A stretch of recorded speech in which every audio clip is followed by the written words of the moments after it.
श्रीकुलदेवता क्षमा प्रार्थना स्तोत्रं विस्मृतं पूजनं तत्तत् नियमो वा न पूजितः अज्ञानात् किञ्चिदप्योक्तं क्षम्यतां कुलनायक शुद्धिर्न मे कृता सम्यक् मन्त्रे दोषोऽथवा जप संकल्पो विचलितो मे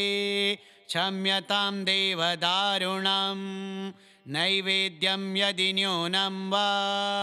वस्त्रभूषणभाजनं सङ्कटं गृहकृतं च क्षम्यतां देव सर्वदा कुलसंरक्षक त्वमेव मोक्षदः फलदायकः सर्वकर्मविचारेषु क्षन्तुमर्हसि नायक मूलतो मन्त्रदोषोऽपि तत्त्वज्ञानविवर्जितम् अर्चनं भावहीनं वा क्षम्यतां देव मे सदा अहङ्कारमतो मोहात् वृथा गर्वो मम स्थितः सर्वं तद्विनिवर्त्येदं क्षम्यतां पुरुषोत्तम पठन् स्तोत्रमिदं भक्त्या कुलपापं विनश्यति सर्वदोषविनिर्मुक्तः कृपा मे लभते नरः श्रद्धया यः पठेत् भक्त्या कुलदेव प्रसन्नतः स्वप्ने दृष्ट्वा ददात्यर्थं क्षमां तस्मै प्रदर्शयेत् विस्मृतं पूजनं तत्तत् नियमो वा न पूजितः अज्ञानात् किञ्चिदप्योक्तं क्षम्यतां कुलनायक शुद्धिर्न मे कृता सम्यक् मन्त्रे दोषोऽथवा जप संकल्पो विचलितो मे क्षम्यतां देवदारुणं नैवेद्यं यदि न्यूनं वा वस्त्रभूषणभाजनं सङ्कटं गृहकृतं च क्षम्यतां देव सर्वदा कुलसंरक्षक त्वमेव मोक्षदः फलदायकः सर्वकर्मविचारेषु क्षन्तुमर्हसि नायक मूलतो मन्त्रदोषोऽपि तत्त्वज्ञानविवर्जितम् अर्चनं भावहीनं वा क्षम्यतां देव मे सदा अहङ्कारमतो मोहात् वृथा गर्वो मम स्थितः सर्वं तद्विनिवर्त्येदं क्षम्यतां पुरुषोत्तम पठन् स्तोत्रमिदं भक्त्या कुलपापं विनश्यति सर्वदोषविनिर्मुक्तः कृपा मे लभते नरः श्रद्धया यः पठेत् भक्त्या कुलदेव प्रसन्नतः स्वप्ने दृष्ट्वा ददात्यर्थं क्षमां तस्मै प्रदर्शयेत् विस्मृतं पूजनं तत्तत् नियमो वा न पूजितः अज्ञानात् किञ्चिदप्योक्तं क्षम्यतां कुलनायक शुद्धिर्न मे कृता सम्यक् मन्त्रे दोषोऽथवा जप संकल्पो विचलितो मे क्षम्यतां देवदारुणं नैवेद्यं यदि न्यूनं वा वस्त्रभूषणभाजनं सङ्कटं गृहकृतं च क्षम्यतां देव सर्वदा कुलसंरक्षक त्वमेव मोक्षदः फलदायकः सर्वकर्मविचारेषु क्षन्तुमर्हसि नायक मूलतो मन्त्रदोषोऽपि तत्त्वज्ञानविवर्जितम् अर्चनं भावहीनं वा क्षम्यतां देव मे सदा अहङ्कारमतो मोहात् वृथा गर्वो मम स्थितः सर्वं तद्विनिवर्त्येदं क्षम्यतां पुरुषोत्तम पठन् स्तोत्रमिदं भक्त्या कुलपापं विनश्यति सर्वदोषविनिर्मुक्तः कृपामे लभते नरः श्रद्धया यः पठेत् भक्त्या कुलदेव प्रसन्नतः स्वप्ने दृष्ट्वा ददात्यर्थं क्षमां तस्मै प्रदर्शयेत् विस्मृतं पूजनं तत्तत् नियमो वा न पूजितः अज्ञानात् किञ्चिदप्योक्तं क्षम्यतां कुलनायक शुद्धिर्न मे कृता सम्यक् मन्त्रे दोषोऽथवा जप संकल्पो विचलितो मे क्षम्यतां देवदारुणं नैवेद्यं यदि न्यूनं वा वस्त्रभूषणभाजनं सङ्कटं गृहकृतं च क्षम्यतां देव सर्वदा कुलसंरक्षक त्वमेव मोक्षदः फलदायकः सर्वकर्मविचारेषु क्षन्तुमर्हसि नायक मूलतो मन्त्रदोषोऽपि तत्त्वज्ञानविवर्जितम् अर्चनं भावहीनं वा क्षम्यतां देव मे सदा अहङ्कारमतो मोहात् वृथा गर्वो मम स्थितः सर्वं तद्विनिवर्त्येदं क्षम्यतां पुरुषोत्तम पठन् स्तोत्रमिदं भक्त्या कुलपापं विनश्यति सर्वदोषविनिर्मुक्तः कृपामे लभते नरः श्रद्धया यः पठेत् भक्त्या कुलदेव प्रसन्नतः स्वप्ने दृष्ट्वा ददात्यर्थं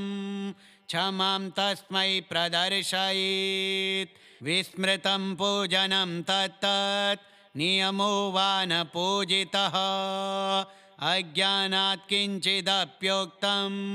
क्षम्यतां कुलनायक शुद्धिर्न मे कृता सम्यक् मन्त्रे दोषोऽथवा जप संकल्पो विचलितो मे क्षम्यतां देवदारुणं नैवेद्यं यदि न्यूनं वा वस्त्रभूषणभाजनं सङ्कटं गृहकृतं च क्षम्यतां देव सर्वदा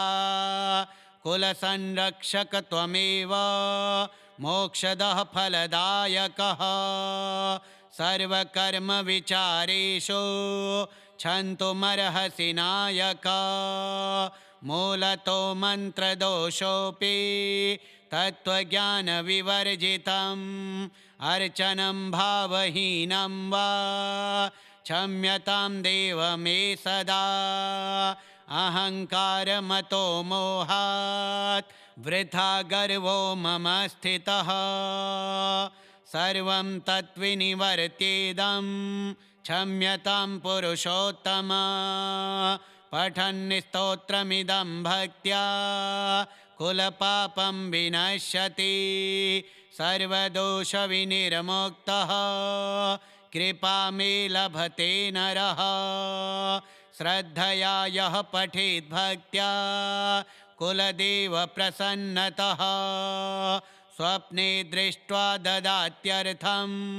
क्षमां तस्मै प्रदर्शयेत् विस्मृतं पूजनं तत्तत् नियमो वा न पूजितः अज्ञानात् किञ्चिदप्योक्तं क्षम्यतां कुलनायक शुद्धिर्न मे कृता सम्यक् मन्त्रे दोषोऽथवा जप संकल्पो विचलितो मे क्षम्यतां देवदारुणं नैवेद्यं यदि न्यूनं वा वस्त्रभूषणभाजनं सङ्कटं गृहकृतं च क्षम्यतां देव सर्वदा कुलसंरक्षक त्वमेव मोक्षदः फलदायकः सर्वकर्मविचारेषु क्षन्तुमर्हसि नायक मूलतो मन्त्रदोषोऽपि तत्त्वज्ञानविवर्जितम् अर्चनं भावहीनं वा क्षम्यतां देव मे सदा अहङ्कारमतो मोहात् वृथा गर्वो मम स्थितः सर्वं तद्विनिवर्त्येदं क्षम्यतां पुरुषोत्तम पठन् स्तोत्रमिदं भक्त्या कुलपापं विनश्यति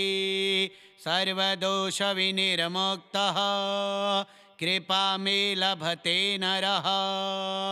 श्रद्धया यः पठेत् भक्त्या कुलदेव प्रसन्नतः स्वप्ने दृष्ट्वा ददात्यर्थं क्षमां तस्मै प्रदर्शयेत् विस्मृतं पूजनं तत्तत् नियमो वा न पूजितः अज्ञानात् किञ्चिदप्योक्तं क्षम्यतां कुलनायक शुद्धिर्न मे कृता सम्यक् मन्त्रे दोषोऽथवा जप संकल्पो विचलितो मे क्षम्यतां देव दारुणं नैवेद्यं यदि न्यूनं वा वस्त्रभूषणभाजनं सङ्कटं गृहकृतं च क्षम्यतां देव सर्वदा कुलसंरक्षक त्वमेव मोक्षदः फलदायकः सर्वकर्मविचारेषु क्षन्तुमर्हसि नायक मूलतो मन्त्रदोषोऽपि तत्त्वज्ञानविवर्जितम् अर्चनं भावहीनं वा क्षम्यतां देव मे सदा अहङ्कारमतो मोहात् वृथा गर्वो मम स्थितः सर्वं तद्विनिवर्त्येदं क्षम्यतां पुरुषोत्तम पठन् स्तोत्रमिदं भक्त्या कुलपापं विनश्यति सर्वदोषविनिर्मुक्तः कृपा मे लभते नरः श्रद्धया यः पठेत् भक्त्या कुलदेव प्रसन्नतः स्वप्ने दृष्ट्वा ददात्यर्थं क्षमां तस्मै प्रदर्शयेत् विस्मृतं पूजनं तत्तत् नियमो वा न पूजितः अज्ञानात् किञ्चिदप्योक्तं क्षम्यतां कुलनायक शुद्धिर्न मे कृता सम्यक् मन्त्रे दोषोऽथवा जप संकल्पो विचलितो मे क्षम्यतां देव दारुणं नैवेद्यं यदि न्यूनं वा वस्त्रभूषणभाजनं सङ्कटं गृहकृतं च क्षम्यतां देव सर्वदा कुलसंरक्षक त्वमेव मोक्षदः फलदायकः सर्वकर्मविचारेषु क्षन्तुमर्हसि नायक मूलतो मन्त्रदोषोऽपि तत्त्वज्ञानविवर्जितम् अर्चनं भावहीनं वा क्षम्यतां देव मे सदा अहङ्कारमतो मोहात् वृथा गर्वो मम स्थितः सर्वं तद्विनिवर्त्येदं क्षम्यतां पुरुषोत्तम पठन् स्तोत्रमिदं भक्त्या कुलपापं विनश्यति सर्वदोषविनिर्मुक्तः कृपा मे लभते नरः श्रद्धया यः पठेत् भक्त्या कुलदेव प्रसन्नतः स्वप्ने दृष्ट्वा ददात्यर्थं क्षमां तस्मै प्रदर्शयेत् विस्मृतं पूजनं तत्तत् नियमो वा न पूजितः अज्ञानात् किञ्चिदप्योक्तं क्षम्यतां कुलनायक शुद्धिर्न मे कृता सम्यक् मन्त्रे दोषोऽथवा जप संकल्पो विचलितो मे क्षम्यतां देवदारुणं नैवेद्यं यदि न्यूनं वा वस्त्रभूषणभाजनं सङ्कटं गृहकृतं च क्षम्यतां देव सर्वदा कुलसंरक्षक त्वमेव मोक्षदः फलदायकः सर्वकर्मविचारेषु क्षन्तुमर्हसि नायक मूलतो मन्त्रदोषोऽपि तत्त्वज्ञानविवर्जितम् अर्चनं भावहीनं वा क्षम्यतां देव मे सदा अहङ्कारमतो मोहात् वृथा गर्वो मम स्थितः सर्वं तद्विनिवर्त्येदं क्षम्यतां पुरुषोत्तम पठन् स्तोत्रमिदं भक्त्या कुलपापं विनश्यति सर्वदोषविनिर्मुक्तः कृपा मे लभते नरः श्रद्धया यः पठेत् भक्त्या कुलदेव प्रसन्नतः स्वप्ने दृष्ट्वा ददात्यर्थं क्षमां तस्मै प्रदर्शयेत् विस्मृतं पूजनं तत्तत् नियमो वा न पूजितः अज्ञानात् किञ्चिदप्योक्तं क्षम्यतां कुलनायक शुद्धिर्न मे कृता सम्यक् मन्त्रे दोषोऽथवा जप संकल्पो विचलितो मे क्षम्यतां देवदारुणं नैवेद्यं यदि न्यूनं वा वस्त्रभूषणभाजनं सङ्कटं गृहकृतं च क्षम्यतां देव सर्वदा कुलसंरक्षक त्वमेव मोक्षदः फलदायकः सर्वकर्मविचारेषु क्षन्तुमर्हसि नायक मूलतो मन्त्रदोषोऽपि तत्त्वज्ञानविवर्जितम् अर्चनं भावहीनं वा क्षम्यतां देव मे सदा अहङ्कारमतो मोहात् वृथा गर्वो मम स्थितः सर्वं तद्विनिवर्त्येदं क्षम्यतां पुरुषोत्तम पठन् स्तोत्रमिदं भक्त्या कुलपापं विनश्यति सर्वदोषविनिर्मुक्तः कृपा मे लभते नरः श्रद्धया यः पठेत् भक्त्या कुलदेव प्रसन्नतः स्वप्ने दृष्ट्वा ददात्यर्थं क्षमां तस्मै प्रदर्शयेत् विस्मृतं पूजनं तत्तत् नियमो वा न पूजितः अज्ञानात् किञ्चिदप्योक्तं क्षम्यतां कुलनायक शुद्धिर्न मे कृता सम्यक् मन्त्रे दोषोऽथवा जप संकल्पो विचलितो मे क्षम्यतां देवदारुणं नैवेद्यं यदि न्यूनं वा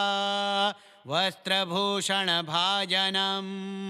सङ्कटं गृहकृतं च क्षम्यतां देव सर्वदा कुलसंरक्षक त्वमेव मोक्षदः फलदायकः सर्वकर्मविचारेषु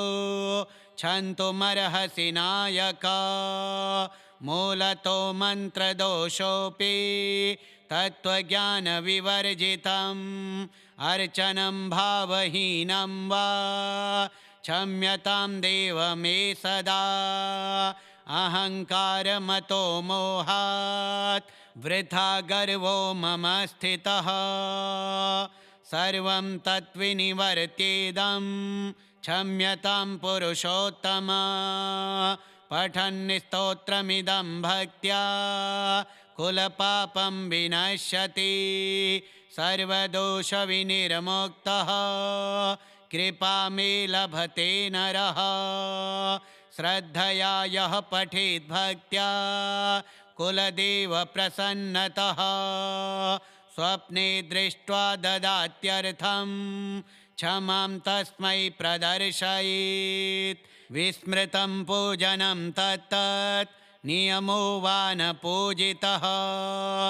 अज्ञानात् किञ्चिदप्योक्तं क्षम्यतां कुलनायक शुद्धिर्न मे कृता सम्यक् मन्त्रे दोषोऽथवा जप संकल्पो विचलितो मे क्षम्यतां देवदारुणं नैवेद्यं यदि न्यूनं वा वस्त्रभूषणभाजनं सङ्कटं गृहकृतं च क्षम्यतां देव सर्वदा कुलसंरक्षक त्वमेव मोक्षदः फलदायकः सर्वकर्मविचारेषु क्षन्तुमर्हसि नायक मूलतो मन्त्रदोषोऽपि तत्त्वज्ञानविवर्जितम् अर्चनं भावहीनं वा क्षम्यतां देव मे सदा अहङ्कारमतो मोहात् वृथा गर्वो मम स्थितः सर्वं तद्विनिवर्त्येदं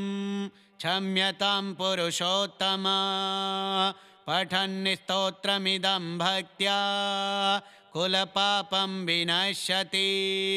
सर्वदोषविनिर्मुक्तः कृपामे लभते नरः श्रद्धया यः पठेत् भक्त्या कुलदेव प्रसन्नतः स्वप्ने दृष्ट्वा ददात्यर्थं क्षमां तस्मै प्रदर्शयेत् विस्मृतं पूजनं तत्तत् नियमो वा न पूजितः अज्ञानात् किञ्चिदप्योक्तं क्षम्यतां कुलनायक शुद्धिर्न मे कृता सम्यक् मन्त्रे दोषोऽथवा जप संकल्पो विचलितो मे क्षम्यतां देवदारुणं नैवेद्यं यदि न्यूनं वा वस्त्रभूषणभाजनं सङ्कटं गृहकृतं च क्षम्यतां देव सर्वदा कुलसंरक्षक त्वमेव मोक्षदः फलदायकः सर्वकर्मविचारेषु क्षन्तुमर्हसि नायक मूलतो मन्त्रदोषोऽपि तत्त्वज्ञानविवर्जितम् अर्चनं भावहीनं वा क्षम्यतां देव मे सदा अहङ्कारमतो मोहात् वृथा गर्वो मम स्थितः सर्वं तद्विनिवर्त्येदं क्षम्यतां पुरुषोत्तम पठन् स्तोत्रमिदं भक्त्या कुलपापं विनश्यति सर्वदोषविनिर्मुक्तः कृपामे लभते नरः श्रद्धया यः पठेत् भक्त्या कुलदेव प्रसन्नतः स्वप्ने दृष्ट्वा ददात्यर्थं क्षमां तस्मै प्रदर्शयेत् विस्मृतं पूजनं तत्तत् नियमो वा न पूजितः अज्ञानात् किञ्चिदप्योक्तं क्षम्यतां कुलनायक शुद्धिर्न मे कृता सम्यक् मन्त्रे दोषोऽथवा जप संकल्पो विचलितो मे क्षम्यतां देवदारुणं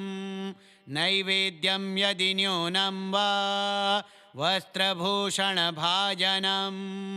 सङ्कटं गृहकृतं च क्षम्यतां देव सर्वदा कुलसंरक्षक त्वमेव मोक्षदः फलदायकः सर्वकर्मविचारेषु क्षन्तुमर्हसि नायक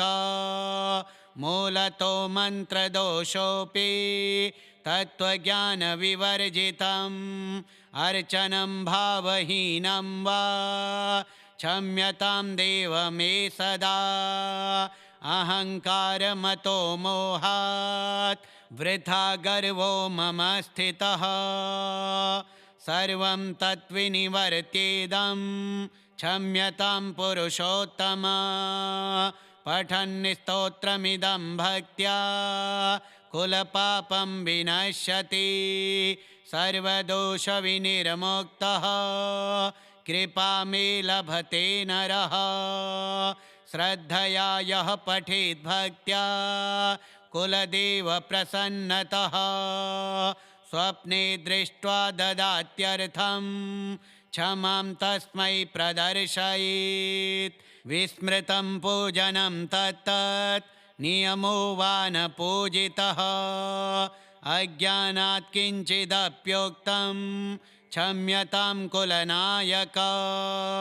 शुद्धिर्न मे कृता सम्यक् मन्त्रे दोषोऽथवा जप संकल्पो विचलितो मे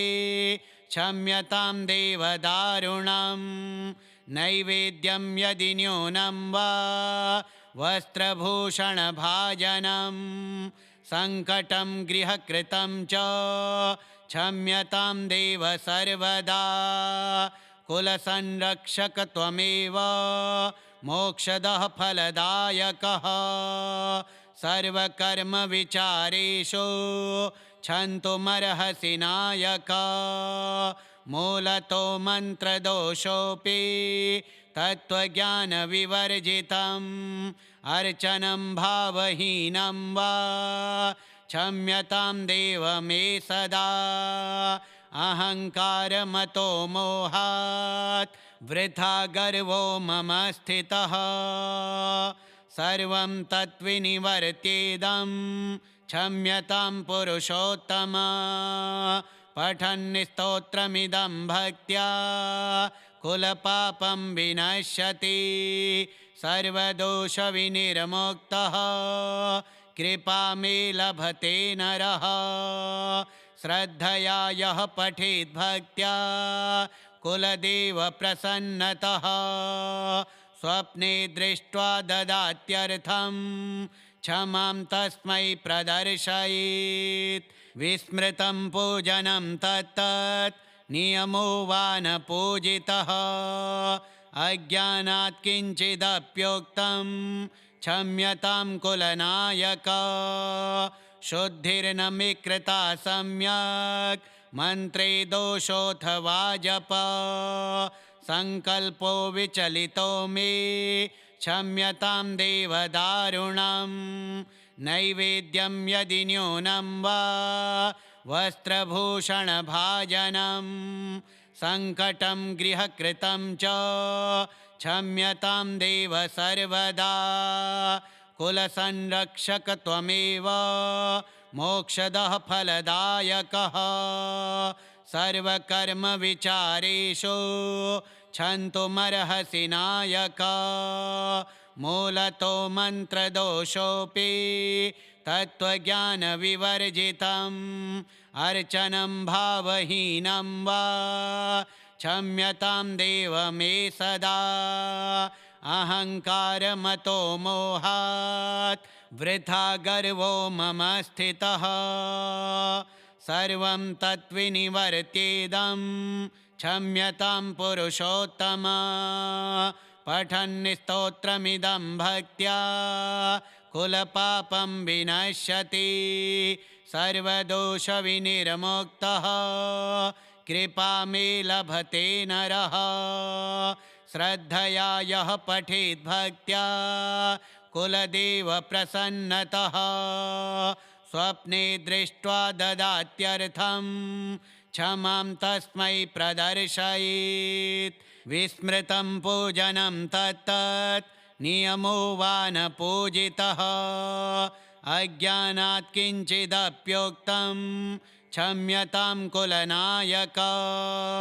शुद्धिर्न मे कृता सम्यक् मन्त्रे दोषोऽथवा जप संकल्पो विचलितो मे क्षम्यतां देव दारुणं नैवेद्यं यदि न्यूनं वा वस्त्रभूषणभाजनं संकटं गृहकृतं च क्षम्यतां देव सर्वदा कुलसंरक्षक त्वमेव मोक्षदः फलदायकः सर्वकर्मविचारेषु क्षन्तुमर्हसि नायक मूलतो मन्त्रदोषोऽपि तत्त्वज्ञानविवर्जितम् अर्चनं भावहीनं वा क्षम्यतां देव मे सदा अहङ्कारमतो मोहात् वृथा गर्वो मम स्थितः सर्वं तद्विनिवर्त्येदं क्षम्यतां पुरुषोत्तम पठन् स्तोत्रमिदं भक्त्या कुलपापं विनश्यति सर्वदोषविनिर्मुक्तः कृपा मे लभते नरः श्रद्धया यः पठेत् भक्त्या कुलदेव प्रसन्नतः स्वप्ने दृष्ट्वा ददात्यर्थं क्षमां तस्मै प्रदर्शयेत् विस्मृतं पूजनं तत्तत् नियमो वा न पूजितः अज्ञानात् किञ्चिदप्योक्तं क्षम्यतां कुलनायक शुद्धिर्न मे कृता सम्यक् मन्त्रे दोषोऽथवा जप संकल्पो विचलितो मे क्षम्यतां देव दारुणं नैवेद्यं यदि न्यूनं वा वस्त्रभूषणभाजनं संकटं गृहकृतं च क्षम्यतां देव सर्वदा कुलसंरक्षक त्वमेव मोक्षदः फलदायकः सर्वकर्मविचारेषु क्षन्तुमर्हसि नायक मूलतो मन्त्रदोषोऽपि तत्त्वज्ञानविवर्जितम् अर्चनं भावहीनं वा क्षम्यतां देव मे सदा अहङ्कारमतो मोहात् वृथा गर्वो मम स्थितः सर्वं तद्विनिवर्त्येदं क्षम्यतां पुरुषोत्तम पठन् स्तोत्रमिदं भक्त्या कुलपापं विनश्यति सर्वदोषविनिर्मुक्तः कृपा मे लभते नरः श्रद्धया यः पठेत् भक्त्या कुलदेव प्रसन्नतः स्वप्ने दृष्ट्वा ददात्यर्थं क्षमां तस्मै प्रदर्शयेत् विस्मृतं पूजनं तत्तत् नियमो वा न पूजितः अज्ञानात् किञ्चिदप्योक्तं क्षम्यतां कुलनायक शुद्धिर्न मे कृता सम्यक् मन्त्रे दोषोऽथवा जप संकल्पो विचलितो मे क्षम्यतां देव दारुणं नैवेद्यं यदि न्यूनं वा वस्त्रभूषणभाजनं संकटं गृहकृतं च क्षम्यतां देव सर्वदा कुलसंरक्षक त्वमेव मोक्षदः फलदायकः सर्वकर्मविचारेषु क्षन्तुमर्हसि नायक मूलतो मन्त्रदोषोऽपि तत्त्वज्ञानविवर्जितम् अर्चनं भावहीनं वा क्षम्यतां देव मे सदा अहङ्कारमतो मोहात् वृथा गर्वो मम स्थितः सर्वं तद्विनिवर्त्येदं क्षम्यतां पुरुषोत्तम पठन् स्तोत्रमिदं भक्त्या कुलपापं विनश्यति सर्वदोषविनिर्मुक्तः कृपामे लभते नरः श्रद्धया यः पठेत् भक्त्या कुलदेवप्रसन्नतः स्वप्ने दृष्ट्वा ददात्यर्थं क्षमां तस्मै प्रदर्शयेत् विस्मृतं पूजनं तत्तत् नियमो वा न पूजितः अज्ञानात् किञ्चिदप्योक्तं क्षम्यतां कुलनायक शुद्धिर्न मे कृता सम्यक् मन्त्रे दोषोऽथवा जप संकल्पो विचलितो मे क्षम्यतां देवदारुणं नैवेद्यं यदि न्यूनं वा वस्त्रभूषणभाजनं संकटं गृहकृतं च क्षम्यतां देव सर्वदा कुलसंरक्षक त्वमेव मोक्षदः फलदायकः सर्वकर्मविचारेषु क्षन्तुमर्हसि नायक मूलतो मन्त्रदोषोऽपि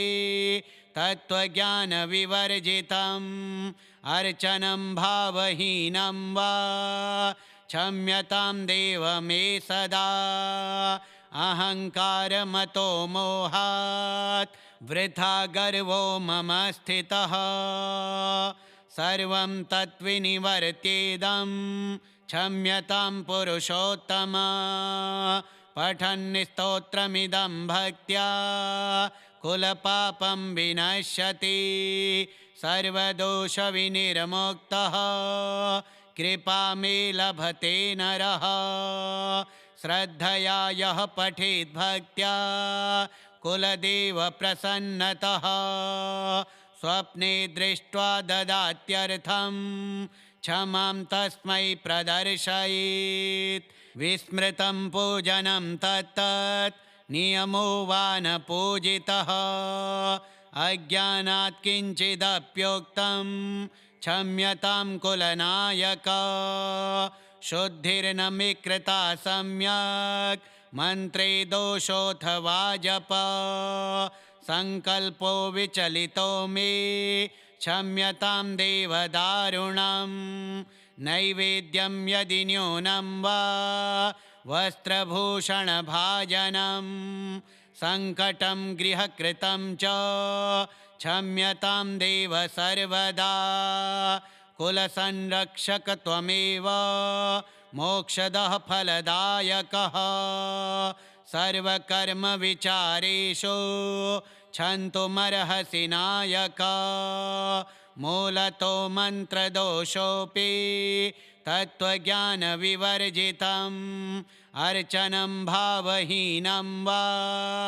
क्षम्यतां देव मे सदा अहङ्कारमतो मोहात् वृथा गर्वो मम स्थितः सर्वं तद्विनिवर्त्येदं क्षम्यतां पुरुषोत्तम पठन् स्तोत्रमिदं भक्त्या कुलपापं विनश्यति सर्वदोषविनिर्मुक्तः कृपामे लभते नरः श्रद्धया यः पठेत् भक्त्या कुलदेवप्रसन्नतः स्वप्ने दृष्ट्वा ददात्यर्थं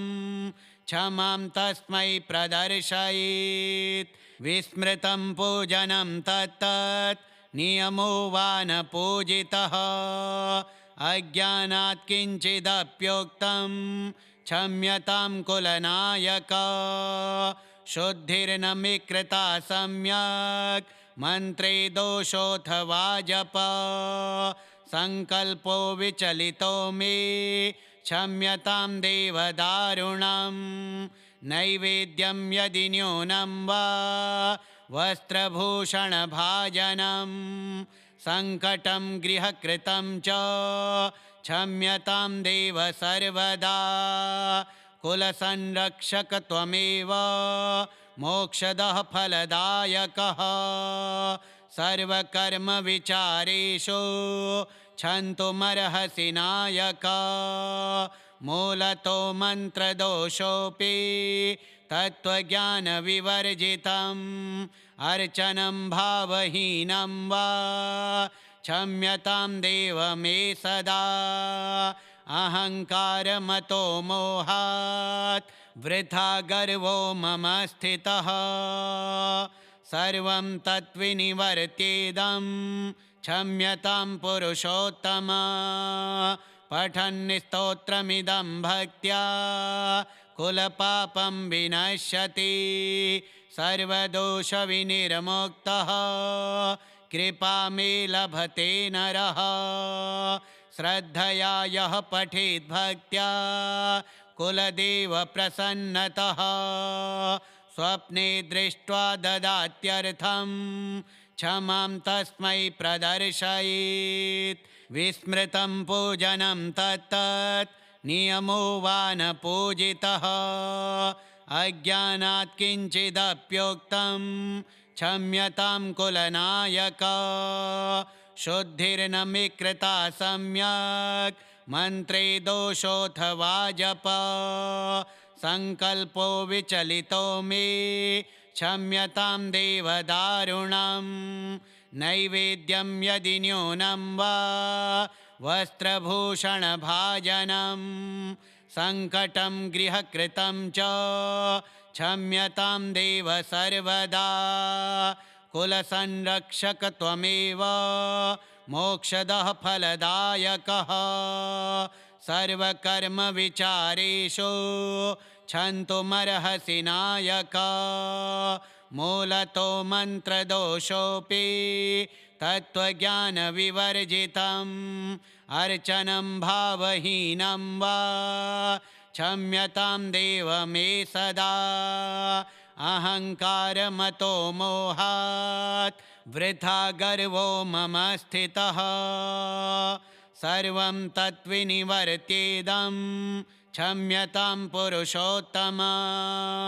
पठन् स्तोत्रमिदं भक्त्या कुलपापं विनश्यति सर्वदोषविनिर्मुक्तः कृपा मे लभते नरः श्रद्धया यः पठेत् भक्त्या कुलदेव प्रसन्नतः स्वप्ने दृष्ट्वा ददात्यर्थं क्षमां तस्मै प्रदर्शयेत् विस्मृतं पूजनं तत्तत् नियमो वा न पूजितः अज्ञानात् किञ्चिदप्योक्तं क्षम्यतां कुलनायक शुद्धिर्न मे कृता सम्यक् मन्त्रे दोषोऽथवा जप संकल्पो विचलितो मे क्षम्यतां देव दारुणं नैवेद्यं यदि न्यूनं वा वस्त्रभूषणभाजनं संकटं गृहकृतं च क्षम्यतां देव सर्वदा कुलसंरक्षक त्वमेव मोक्षदः फलदायकः सर्वकर्मविचारेषु क्षन्तुमर्हसि नायक मूलतो मन्त्रदोषोऽपि तत्त्वज्ञानविवर्जितम् अर्चनं भावहीनं वा क्षम्यतां देव मे सदा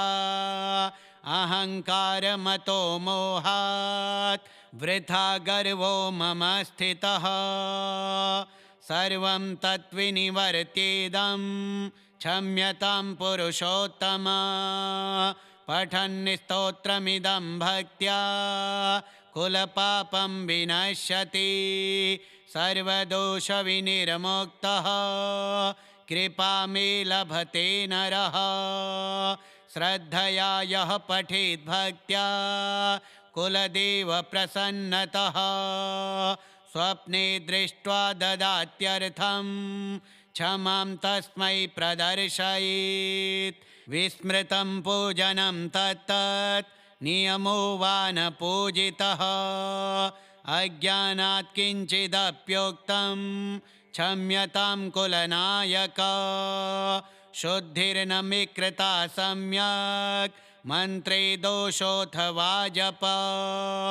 संकल्पो विचलितो मे क्षम्यतां देवदारुणं नैवेद्यं यदि न्यूनं वा वस्त्रभूषणभाजनं सङ्कटं गृहकृतं च क्षम्यतां देव सर्वदा कुलसंरक्षक त्वमेव मोक्षदः फलदायकः सर्वकर्मविचारेषु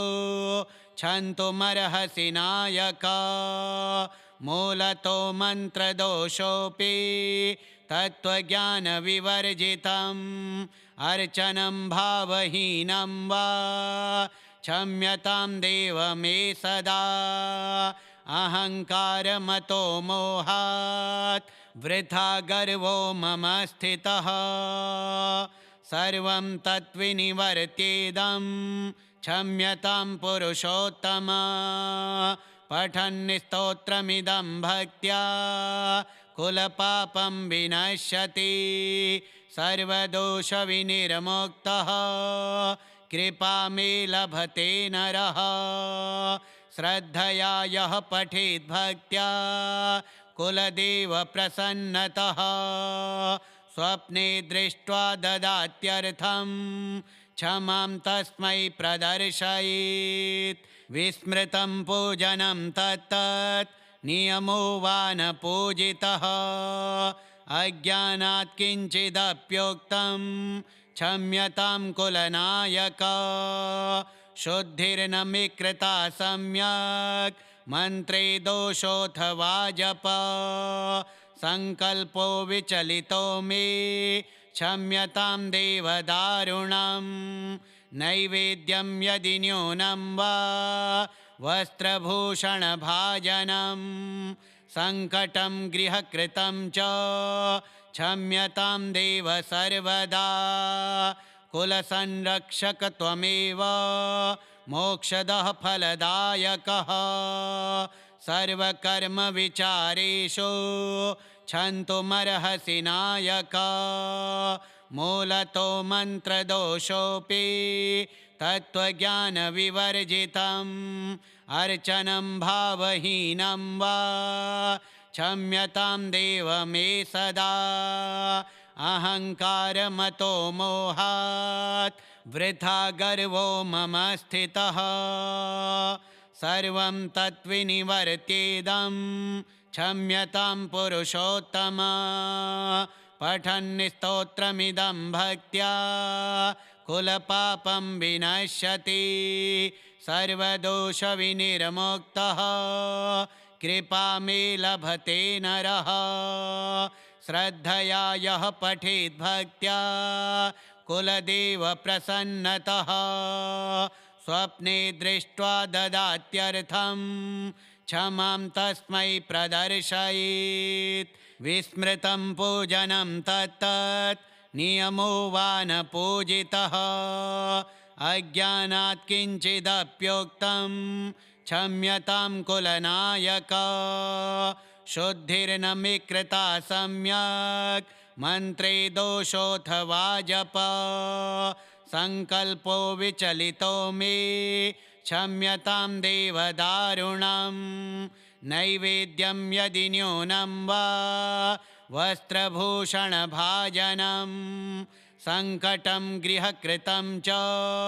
क्षम्यतां देव सर्वदा कुलसंरक्षक त्वमेव मोक्षदः फलदायकः सर्वकर्मविचारेषु क्षन्तुमर्हसि नायक मूलतो मन्त्रदोषोऽपि तत्त्वज्ञानविवर्जितम् अर्चनं भावहीनं वा क्षम्यतां देव मे सदा अहङ्कारमतो मोहात् वृथा गर्वो मम स्थितः सर्वं तद्विनिवर्त्येदं क्षम्यतां पुरुषोत्तम पठन् स्तोत्रमिदं भक्त्या कुलपापं विनश्यति सर्वदोषविनिर्मुक्तः कृपा मे लभते नरः श्रद्धया यः पठेत् भक्त्या कुलदेव प्रसन्नतः स्वप्ने दृष्ट्वा ददात्यर्थं क्षमां तस्मै प्रदर्शयेत् विस्मृतं पूजनं तत्तत् नियमो वा न पूजितः अज्ञानात् किञ्चिदप्योक्तं क्षम्यतां कुलनायक शुद्धिर्न मे कृता सम्यक् मन्त्रे दोषोऽथ वा जप संकल्पो विचलितो मे क्षम्यतां देवदारुणं नैवेद्यं यदि न्यूनं वा वस्त्रभूषणभाजनं सङ्कटं गृहकृतं च क्षम्यतां देव सर्वदा कुलसंरक्षक त्वमेव मोक्षदः फलदायकः सर्वकर्मविचारेषु क्षन्तुमर्हसि नायक मूलतो मन्त्रदोषोऽपि तत्त्वज्ञानविवर्जितम् अर्चनं भावहीनं वा क्षम्यतां देव मे सदा अहङ्कारमतो मोहात् वृथा गर्वो मम स्थितः सर्वं तद्विनिवर्त्येदं क्षम्यतां पुरुषोत्तम पठन् स्तोत्रमिदं भक्त्या कुलपापं विनश्यति सर्वदोषविनिर्मुक्तः कृपा मे लभते नरः श्रद्धया यः पठेत् भक्त्या कुलदेव प्रसन्नतः स्वप्ने दृष्ट्वा ददात्यर्थं क्षमां तस्मै प्रदर्शयेत् विस्मृतं पूजनं तत्तत् नियमो वा न पूजितः अज्ञानात् किञ्चिदप्योक्तं क्षम्यतां कुलनायक शुद्धिर्न मे कृता सम्यक् मन्त्रे दोषोऽथ वा जप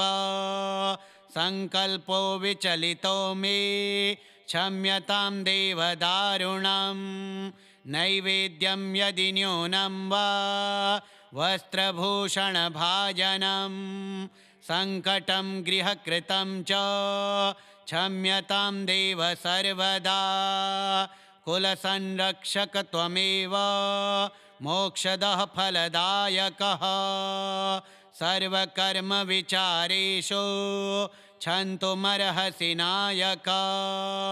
मूलतो मन्त्रदोषोऽपि तत्त्वज्ञानविवर्जितम्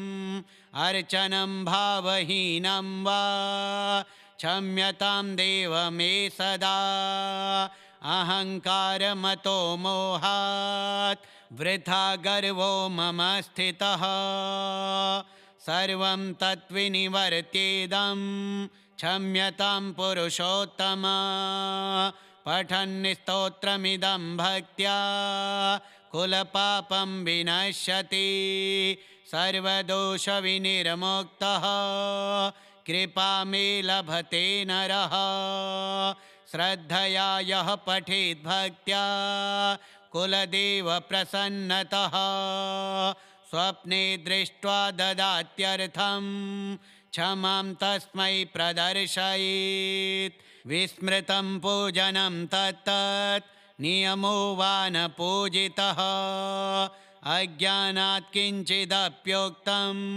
क्षम्यतां कुलनायक शुद्धिर्न मे कृता सम्यक् मन्त्रे दोषोऽथ वा जप संकल्पो विचलितो मे क्षम्यतां देवदारुणं नैवेद्यं यदि न्यूनं वा वस्त्रभूषणभाजनं सङ्कटं गृहकृतं च क्षम्यतां देव सर्वदा कुलसंरक्षक त्वमेव मोक्षदः फलदायकः सर्वकर्मविचारेषु क्षन्तुमर्हसि नायक मूलतो मन्त्रदोषोऽपि तत्त्वज्ञानविवर्जितम् अर्चनं भावहीनं वा क्षम्यतां देव मे सदा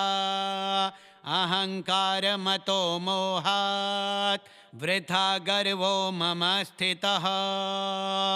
सर्वं तद्विनिवर्त्येदं क्षम्यतां पुरुषोत्तम पठन् स्तोत्रमिदं भक्त्या कुलपापं विनश्यति सर्वदोषविनिर्मुक्तः कृपामे लभते नरः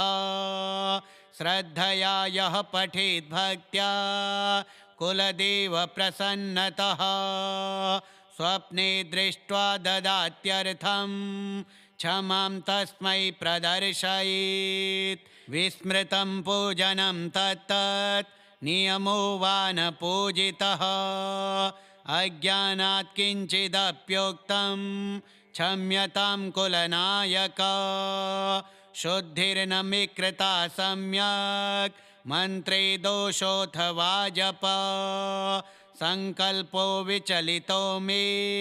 क्षम्यतां देवदारुणं नैवेद्यं यदि न्यूनं वा वस्त्रभूषणभाजनं सङ्कटं गृहकृतं च क्षम्यतां देव सर्वदा कुलसंरक्षक त्वमेव मोक्षदः फलदायकः सर्वकर्मविचारेषु क्षन्तुमर्हसि नायक मूलतो मन्त्रदोषोऽपि तत्त्वज्ञानविवर्जितम् अर्चनं भावहीनं वा क्षम्यतां देव मे सदा अहङ्कारमतो मोहात् वृथा गर्वो मम स्थितः सर्वं तद्विनिवर्त्येदं क्षम्यतां पुरुषोत्तम पठन् स्तोत्रमिदं भक्त्या कुलपापं विनश्यति सर्वदोषविनिर्मुक्तः कृपामे लभते नरः श्रद्धया यः पठेत् भक्त्या कुलदेव प्रसन्नतः स्वप्ने दृष्ट्वा ददात्यर्थं क्षमां तस्मै प्रदर्शयेत् श्रीकुलदेवता क्षमा प्रार्थना स्तोत्रम् श्रीकुलदेवार्पणमस्तु।